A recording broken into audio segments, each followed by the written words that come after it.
Right, hello sentient beings. This episode is a bit of a comparison video, so it's not a true basic batch.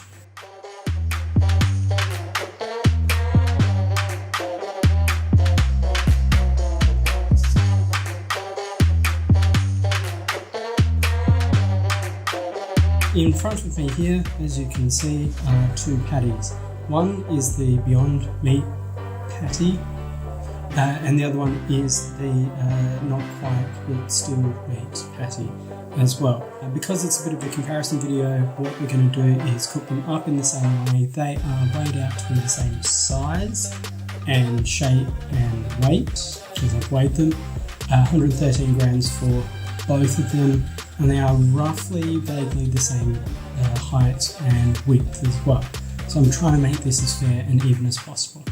I'll be comparing them by doing 2 tablespoons of a neutral oil as well, because that's going to be really important for overall flavour and texture. So let me get these on the cooktop and we'll see what happens. Hi, older, wiser, less bearded Nick here. The reason why you're seeing me right now in my current form is because I did all these shots and they were great, but the fans were on and I couldn't edit that out in terms of noise.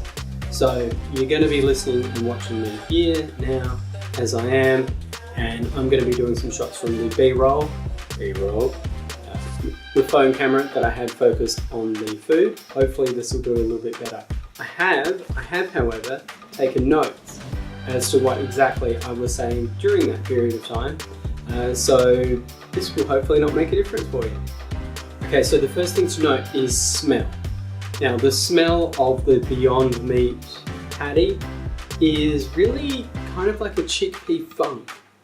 It's great if you like the smell of chickpeas or if you're not put off by it, but I think if you don't like that smell, it's really going to not be interesting for you and not be appealing for you whatsoever. I don't mind it. I don't mind coriander either. What I hate is the smell and flavour of bananas and the texture of bananas. So for me, that gets everywhere. If you've kind of got that for coriander or chickpea, this is probably not going to be the patty for you then.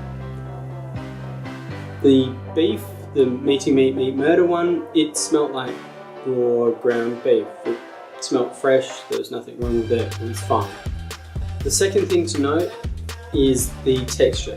Now the texture of the Beyond Meat patty, while it's frozen, it's quite solid, it's quite firm. It's cold obviously, but it's definitely my recommendation if you are going to cook it yourself is to cook it from frozen.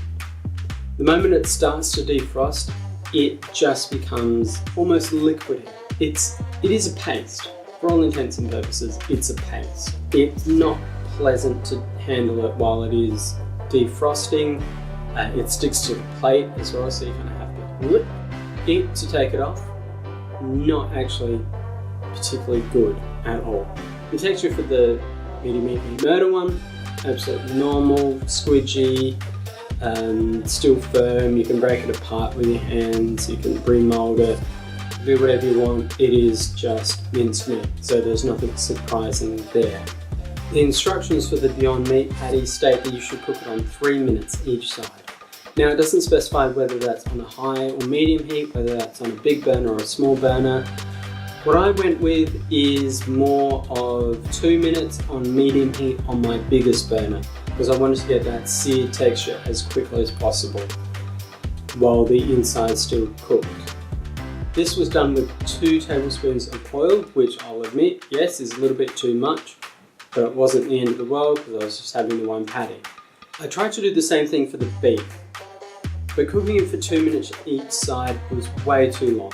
I ended up doing 2 minutes on one side and 1.5 minutes on the other, and still that was way too much.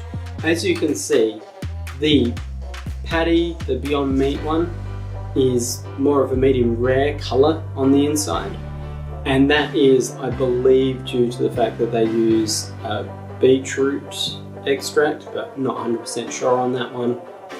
So you still get that pinkness. Meat patty is more like what you would get in a fast food chain restaurant. so it's completely grey, brown on the outside, maybe a bit too crisp because it was cooked too high with too much oil, but it still tastes like a beef mince patty, so there's no real difference there. The order in which I cooked it is pretty important as well. I didn't want the beef flavours getting into the Beyond Meat patty, so I cooked the Beyond Meat patty first, and then I cooked the beef one afterwards. Yes, it means that the pan was hotter when I threw the beef one in, so yes, I should have accounted for that. I didn't. I was more interested in recording and tasting than I was in doing anything else, but it definitely ensured that the Beyond Meat patty tasted like the Beyond Meat patty with a little bit of grapeseed oil, so we weren't having extra flavours come in and counteract the pure flavour of the Beyond Meat patty. I then cooked the not quite Beyond but still meat patty after that, and as you can see, the results are kind of speak for themselves. Okay, so as a bit of a price comparison, I've just run the numbers correctly this time. The Beyond Meat patty is $16.95 for two. So, yep, that is quite a lot of money for a single patty.